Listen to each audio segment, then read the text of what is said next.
Getting Scammed with Yash J.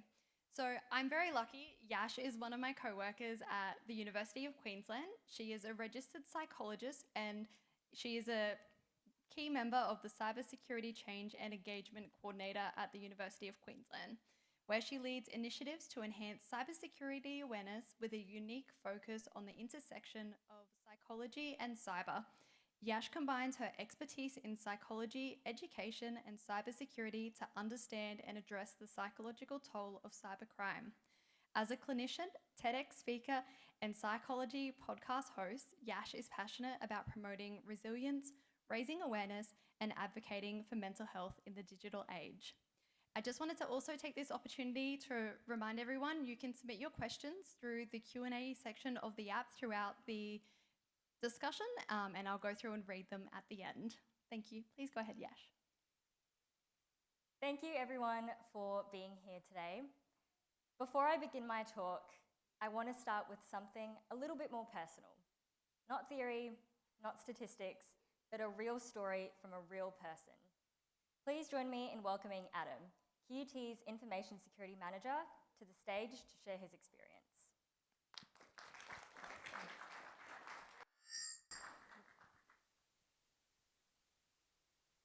Good morning, everyone. And thanks for having me, and thanks, Yash, for giving me the opportunity to share my experience as well. So I've got a few notes here that I'll just run through. Back in 2022, December, just before Christmas, like most days, I started my day off with a morning coffee, just chatting to my co-workers. And when my business operations manager came to me with a piece of paper saying, we've got this ransomware note that's printing out of all printers at QUT. So initially, I sort of looked at the piece of paper a bit confused, trying to make sense of it all, and that confusion quickly turned into alarm when I realised that this was the real thing. I called my operations manager, only to find out that he'd been working on this for the last half an hour. So as we were processing through that and understanding exactly what was happening, I felt a great sinking feeling. You know, the one when you know something's really serious is really happening. Soon we realised that, yeah, it was definitely a breach and it was affecting our entire organisation. The anxiety set in and it started to balance the mental strain of the whole situation, answering questions, dealing with people asking the unknown questions that we didn't have answers for. So one of the toughest moments that I had through that period too was relaying a message from one of our directors that we just got off the phone with to say that we were shutting down the entire organisation. I had to relay that to the operations team, and it was a very daunting conversation that we had. So the fatigue was a real thing after the 24 to 48 hours immediately afterwards, and managing that in the weeks to come over Christmas. I struggled with the constant worry and stress and the anxiety whenever my phone or my watch buzzed throughout that whole Christmas period. And it was about protecting our mental health too. So we managed the fatigue, stress, and resilience, and it became so important in restoring our systems. And now, 2025, I can kind of look back on things a little bit and notice that it was really the resilience and the management's focus on the team's mental health that got us through not only recovering from the breach, but also coping with the mental impact from that. So that's my real-world experience from a breach back in 2022. I'll pass you back over to Yash.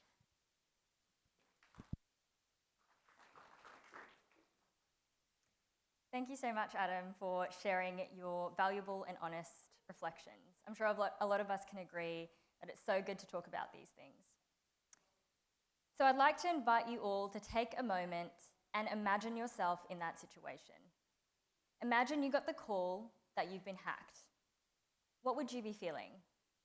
Anxiety? Stress? Maybe even fear? So whatever feeling just came to mind, I want you to hold on to it, because that's exactly where we're going today. We're exploring the psychological toll of cybercrime. My name's Yash, and this is the first time that I'm speaking at the AUSCERT conference. Yes, somehow I ended up doing a TED Talk before even speaking at a conference. I don't know how that happened, but to be honest, I never expected to find myself working in cyber. I don't come from a traditional technical background. I'm actually a psychologist. And if you're not familiar with the pathway to becoming a psychologist, it takes a minimum of 6 years. So whilst I may not understand every little detail of complex IT systems, I like to say that I spent a lot of time learning about the most, or arguably the most complex system on Earth, the human brain. That curiosity about how people work has taken me from research assistant roles in a neurocognitive lab to hospitals, rural and regional outreach clinics, and even teaching university students. Along the way, I discovered a real passion for cybersecurity, particularly where it intersects with human behaviour in the emerging field of cyberpsychology. So these days, I work at the University of Queensland in the cybersecurity culture team, where I get to combine both my experiences in a really meaningful way. My team, who's scattered around here somewhere, is going to love that I put this photo up of them, especially Carolyn right there. But okay, why am I here? What on earth possessed me to speak in front of a bunch of people today? And honestly, I can say it's because I was tired. Tired of seeing graphs like these, headlines like these, and stats like these. Don't get me wrong, measuring the impact of cybercrime through financial loss is extremely powerful. But the numbers don't tell us the whole story. We don't have a great understanding of what it feels like to be a victim of cybercrime, beyond these financial statistics. And if we want to respond effectively to cybercrime, we need to understand the human cost. And right now, we simply don't. So why is that? Why do we not know enough about the experience of a victim? I have a theory. My theory is it's an abstract issue. Cybercrime is often intangible. There is no face-to-face confrontation, no shattered glass, no visible injury. If you're robbed in person, there's rarely any question about who's at fault. The crime happened to you. You are ascribed no personal responsibility. In a cybercrime, the outcome might be the same. Stolen money, compromised safety, yet the blame often shifts to the victim. You clicked the link. You transferred the money. So it's your fault. You are somehow personally responsible for this happening to you. And because there's no weapon, there's no visible injury, then there's no real pain, right? So to those who haven't experienced a cybercrime, it can feel victimless. Secondly, mental health itself has long struggled for recognition. Unlike physical illness, psychological harm feels invisible, intangible. And when you put these two things together, they keep each other moving in this vicious cycle, and a lot of people end up suffering in silence. Victims often don't speak up due to shame, fear, or reputational risk. And organisations too often choose to quietly recover rather than publicly reflect for fear of further reputational damage or stigma. But again, real change won't come unless we start thinking and talking about it. Until we take the psychological toll seriously, we will always fall short of what victims truly need. Learning about the psychological impact of cybercrime feels optional until it's not. Alrighty. Bear with me one moment. Okay. So, the world of cybercrime is vast. There's a bunch of different scams. So today I'll just be focusing on one, which is ransomware. And this kind of touches on what Jess talked about earlier in her keynote. Can I get a show of hands of who has experienced a ransomware attack or ransomware in some capacity? Okay, there's a few of us. Find me later because I really want to speak to you and learn from your experience. But for those who aren't familiar, I'm going to really quickly walk you through, in very simple terms, how a ransomware attack works. First, you've got the attacker who gains access through phishing emails, software vulnerabilities, or a brute force attack. Once inside, they move laterally through the organisation looking for high-value data. Then, they'll exfiltrate it, encrypt it, and then erase any backups to prevent recovery. It's only after this that you'll then see that ransom note, demanding payment in exchange for unlocking data or preventing its leak. This is essentially a form of digital extortion, and it's one of the most stressful forms of cybercrime. All right, pop quiz. What do you think the average downtime of a ransomware attack is? So I'm talking how long it takes to get an organization's basic functionalities up and running. Hands up for A, B, C. Hey, interesting. The answer is A, 21 days. So keep this figure in mind. So that's almost 3 weeks. Well, that is 3 weeks. So, who are the victims? I want to play a game of free association here, okay? So when I say the word cyber victim, who comes to mind? Do you have that image in your head? All right. Did I guess correctly? No? Yes? Okay, good. So most people would think of someone like this. Well, today I want to introduce you to a more nuanced framework of who a cybercrime victim is. And I've adopted this from the work of Jamie McCall and his colleagues.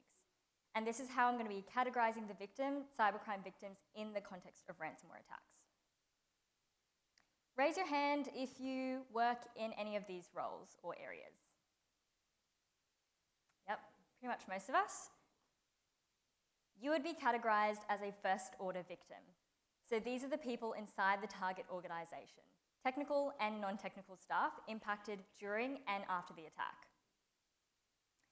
Raise your hand if you were affected by the Medibank or Optus data breach. Wow, that's almost more than the other side. You would be a second-order victim. So these are the external people, so patients, students, customers, whose data was stored on compromised systems. And raise your hand if you live in this Australian society. Okay, mostly everyone. I feel like we've got some sovereign citizens up the back there that put their hand up. Alrighty, so yes, third-order victims essentially refers to that cumulative societal impact of ransomware. Cool, so we understand the different categories that I'm going to be referring to. What are these psychological impacts? Let's start by focusing on first-order victims. To explore these impacts, I've drawn from the brilliant research from the group RUSI or RUSI and the University of Kent. So what they've been doing is exploring ransomware harms and the victim experience. And as part of their research, they conducted a bunch of in-depth interviews with first-order victims across these sectors. Now, what I really liked about their research was that it just didn't focus on organizational harms or statistics. It told stories. So many of the quotes you'll see throughout my presentation come from their research. Okay, as we talked about earlier, 21 days is the average time to get your organization back up and running. So that's 3 weeks of continuous uncertainty and high-stakes decision-making. In those early hours, we typically see a sharp spike in emotional distress. That's when the scope of the threat is unclear and confusion sets in. People feel like they've lost control, and that can quickly escalate into anxiety, confusion, and stress. As the incident progresses, we often see this pressure shift more heavily onto our IT and security teams. Now, they carry a very unique burden. They're not just fixing systems, but they're often the ones, or the only ones, that truly grasp the severity and the gravity of the issue. As Adam spoke of, there's that added pressure as well to make that call to take systems offline. And that sense of responsibility can be overwhelming. And yet from the outside, their work can be almost invisible. There's this myth of magical IT that will come in and just press a button and everything will go back to normal. And that disconnect can create an added layer of isolation for the response team. All right, so later, once that immediate crisis passes, we see another emotional shift. Guilt, shame, and even moral injury, especially around those tough decisions like whether to pay a ransom, how much to disclose to the public, and taking systems offline. These choices, even when necessary, weigh heavily on one's conscience. And what all of this shows is that incident response isn't just technical, it's deeply emotional. And often the people navigating it are doing it with very little psychological support. Okay, so how do we get from feelings of emotional distress that I just spoke about to those more physical symptoms of being burnt out, or in the worst case, in hospital? To explain, I'm going to channel my inner Andrew Huberman for a moment. When we experience intense stress or emotional overload, like during a ransomware event, our body activates something called the HPA axis. So this stands for the hypothalamic pituitary adrenal axis. You don't need to remember that, I'm not going to test you, but think of it as your body's internal fire alarm. And so when the HPA axis is triggered, the HPA axis will then trigger the release of cortisol, your body's main stress hormone. And so in small doses, cortisol is actually quite helpful, right? It sharpens your focus, it boosts your energy and helps you rise to the occasion. Like right now, my cortisol is through the roof, but it's helping me stand here and present to you on very, very little sleep. But here's the issue.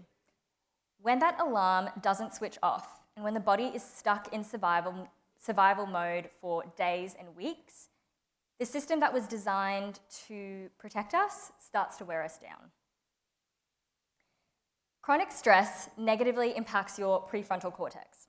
So the way that I would describe it to clients was, think of it as the CEO of your brain. This part of your brain is responsible for those higher order thinking skills. And after prolonged stress, you might experience difficulties in decision making, memory lapses, and emotion dysregulation. It also affects your body. Prolonged stress redirects energy away from those essential maintenance functions. As a result, your sleep suffers, your immune system is suppressed, and you might find yourself getting sick all the time, and your appetite and metabolism can shift, which can lead to weight fluctuations. Okay, now the social impact. This is quite interesting. It largely depends on the culture that existed before the breach and how leadership responds during and after. So in organizations where we see, good trust and collaboration, open communication, these teams are more likely to rally together and get through that event. But teams where we've got low morale or strained communication, the effects of ransomware attacks are more likely to be fracturing. So Northwave did some research and they found that 34% of staff involved in a ransomware incident actively sought other jobs afterwards. Their main reasons were burnout, feeling unappreciated, and a lack of post-incident recovery support. These cognitive, physical, and social impacts that we see in first-order victims aren't rare. They're predictable outcomes of prolonged exposure to stress. Okay, I'm going to shift our focus now away from first-order victims, and we're going to move to second-order victims. So remember, I'm talking patients, students, customers, etc. For a lot of people, there isn't much impact. I'm sure most of us have been in some sort of breach, and we reset our passwords and we move on. But other people aren't so lucky. Second-order victims experience many of the same emotional and physiological impacts that we've already discussed, so stress, anxiety, and guilt. But I really want to stress on this point of difference today. It's something called secondary victimization. This refers to the additional psychological harm a person experiences, not from the breach itself, but how people are responding to them afterwards. I know this sounds a little bit meta, but stay with me. I'm going to explain what this can look like. The first one, being dismissed by the institutions that were meant to help you. When people reach out for support after a breach, to banks or service providers, sometimes they're met with a really robotic response, or even worse, a web page link. Freeze your card, reset your password. These responses are helpful, technically, but they neglect the emotional impact, leaving people feeling unseen and unsupported. The second one, being minimized by friends and family. You might hear things like, well, at least you're safe, it could have been worse, or all you lost was some money. These comments might be well-meaning, but they can diminish the feeling of having your privacy or your finances violated. And the third one is no meaningful justice. With cybercrime, there's often no perpetrator or no offender to prosecute, and there's no financial compensation for a loss of money. So people are left to grapple with this on their own. And what this leads to is these three forms of invalidation lead to a sense of learned helplessness. So victims lose agency, and they're less likely to report and recover. Alrighty, we've covered the first order harms and the second order harms. But now I want to step back and ask, what happens when cyber attacks accumulate over time? What is the impact, not just on individuals, but on society itself? And this is what we call third order harms, the broader consequences of repeated cyber attacks on social trust and even political attitudes.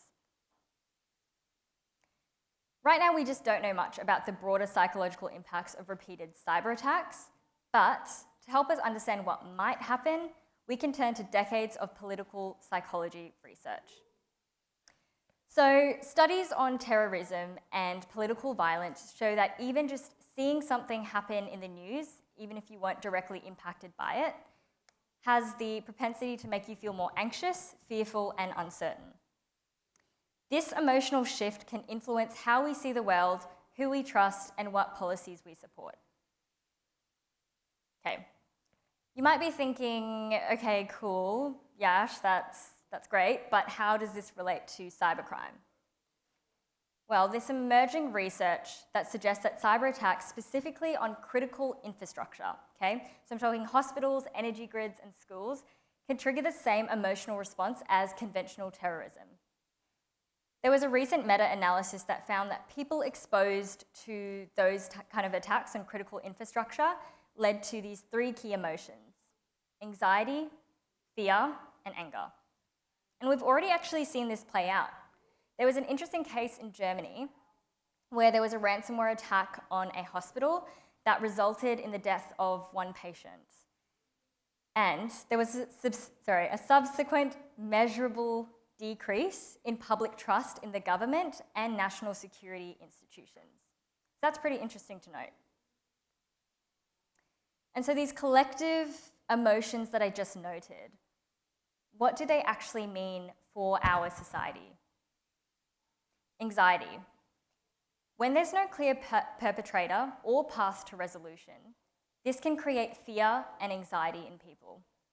And what's interesting is this emotion has been linked to an increased support for surveillance at the compromise of one's own privacy, a preference for strong directive leadership, a tendency to favour low risk-averse policies, and lowered trust in public institutions. On the flip side, when a cyber attack has no clear source, so we don't know what the threat actor is or where they're coming from, when there is a clear source, when we know who the threat actor is and where they're coming from, this fear can then shift into anger. So unlike fear, anger motivates action. And research shows that anger is more associated with support for more assertive responses. So I'm talking military and cyber or military action. Heightened national identity and a suspicion of external threats. Also, an endorsement for strong and hardline leadership. So what can we take from all of this? To be clear, we still don't have enough research to say that these changes are definitely happening in response to cybercrime. But based on what we know from other large-scale distribution attacks, it is something worth paying attention to. The more emotionally loaded these events become, the more likely they will impact things like policy, trust, and even elections. So in regard to third order harms, I'll leave you with this question. Could the cumulative psychological impact of digital threats have the power to influence society, policy, and politics? Okay, so by looking at your faces now, I can see that some of you are probably spiraling into an existential dread at the moment. But I'm going to stop you right there because I want to talk about how we can fix this. What can we do to turn this around? Let's talk about your childhood. No, I'm kidding. But no, look, I can get it. This is very overwhelming. I want to reassure you that the psychological impacts are not reasons to panic, but rather reasons to care. And I want to offer you some practical solutions that we can implement now that can make a significant difference.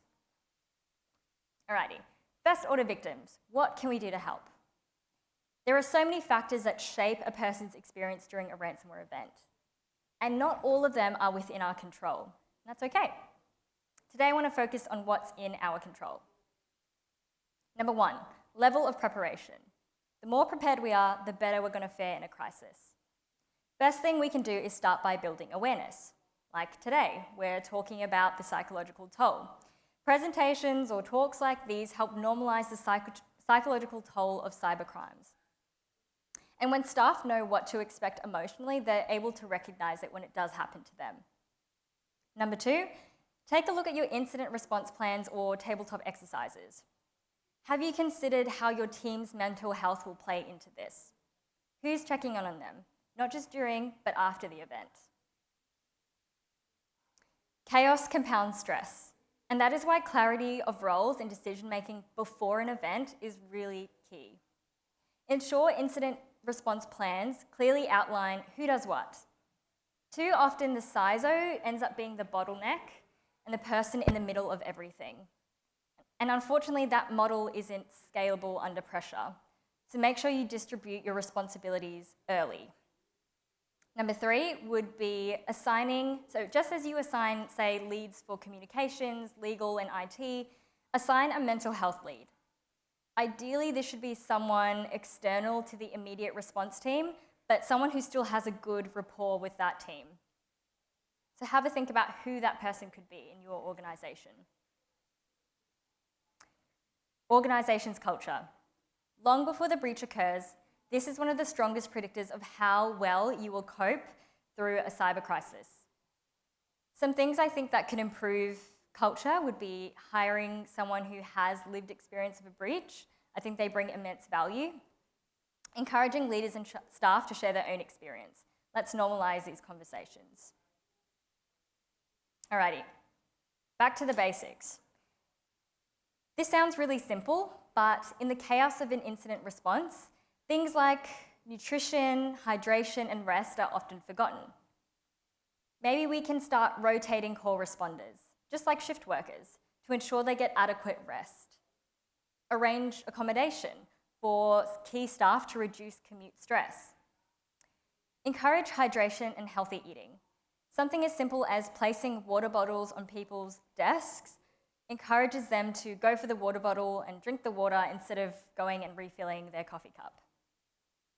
And lastly, plan for post-incident leave, so responders can properly recover instead of waiting until burnout or illness forces them to take time off. This also signals to your staff that you understand what they've been through.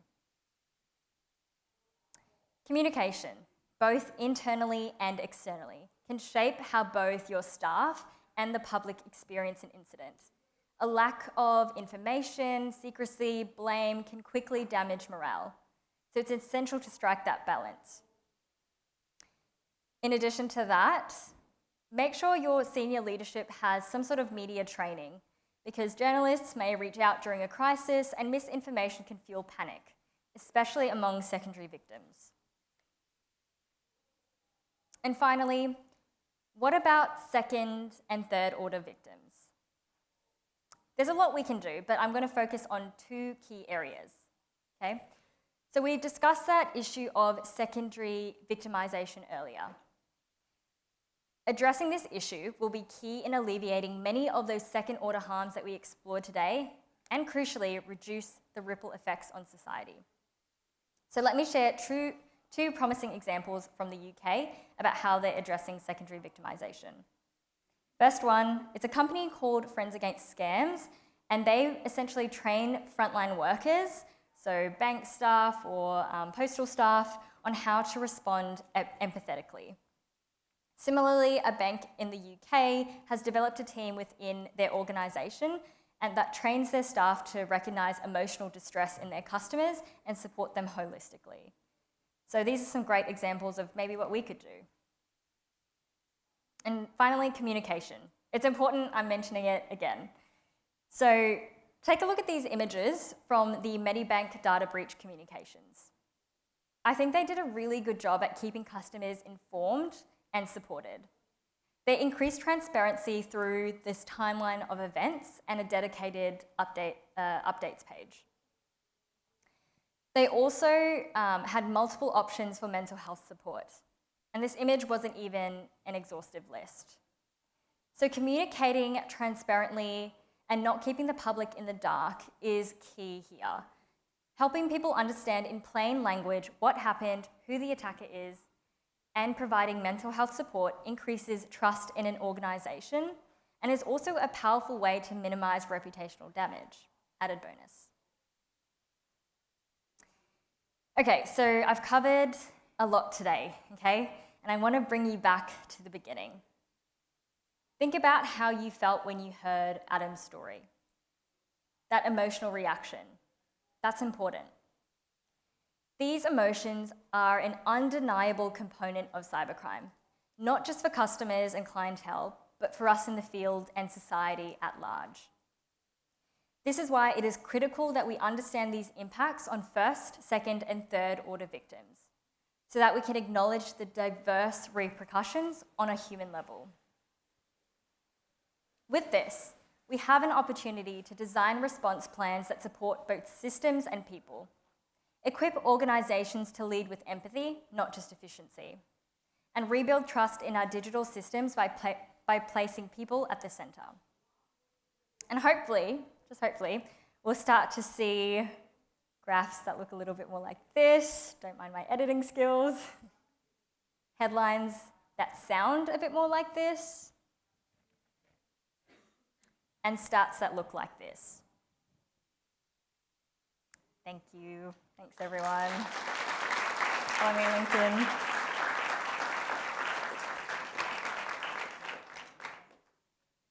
Thanks so much today, Yash. I just wanted to remind everyone, we do only have a few minutes left. If you do have questions, please submit them through the Q&A app. But we do have a few that have come through. The first one was, what was the topic of your TED Talk? Okay, the topic of my TED Talk was essentially about unpaid placement, and I was talking about the cost of it on students. So I obviously did psychology. There's a lot of placements associated with that, and a lot of it is unpaid. So in that talk, I was trying to uncover the toll, which I like to do a lot apparently, of just working unpaid and having to balance all these other expectations with that. So yeah, I'll maybe post, I haven't posted it on my LinkedIn, but maybe I will so people can watch it if they want to. Yeah, I was going to ask where we can find that. That sounds very interesting. The next one is, who is Andrew Huberman? He is he's a ophthalmologist, I think, a neuroscientist, and he works in ophthalmology at the Stanford School of Medicine. And basically he has this podcast. And what I really like about the way that he does science communication is that he really digs deep into the issue. So sometimes that's what I was trying to channel here, because I hate it when people just say, this happens and then you get sad. I'm like, okay, what happens in between? What's happening on a physiological, neurobiological level? So I think he does a really good job at explaining that. So hence the reference. Yeah. Lovely. So this one correlates directly to one of your slides. So the action/influence slide was very interesting, especially people favouring harsher military action. Is there any correlation in the research about this being more politically right voting people or on both sides of politics? How do I answer this?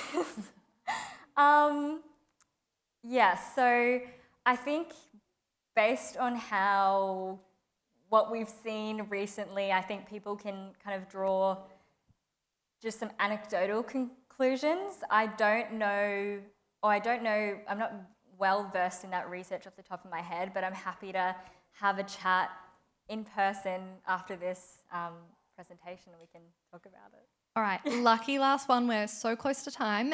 Is there evidence that scam victims interact less with online services? Yes, there is actually. I think there's just a decrease in trust in general. So people that have been scammed go into a bit of a hibernation stage where they don't trust people as much. So yeah, I don't know any statistics off the top of my head, but that certainly is a key correlation. Yeah. Fantastic. Thank you so much for your time today. Thank you as well, Adam. If everyone can join me again in a round of applause. Thank you both.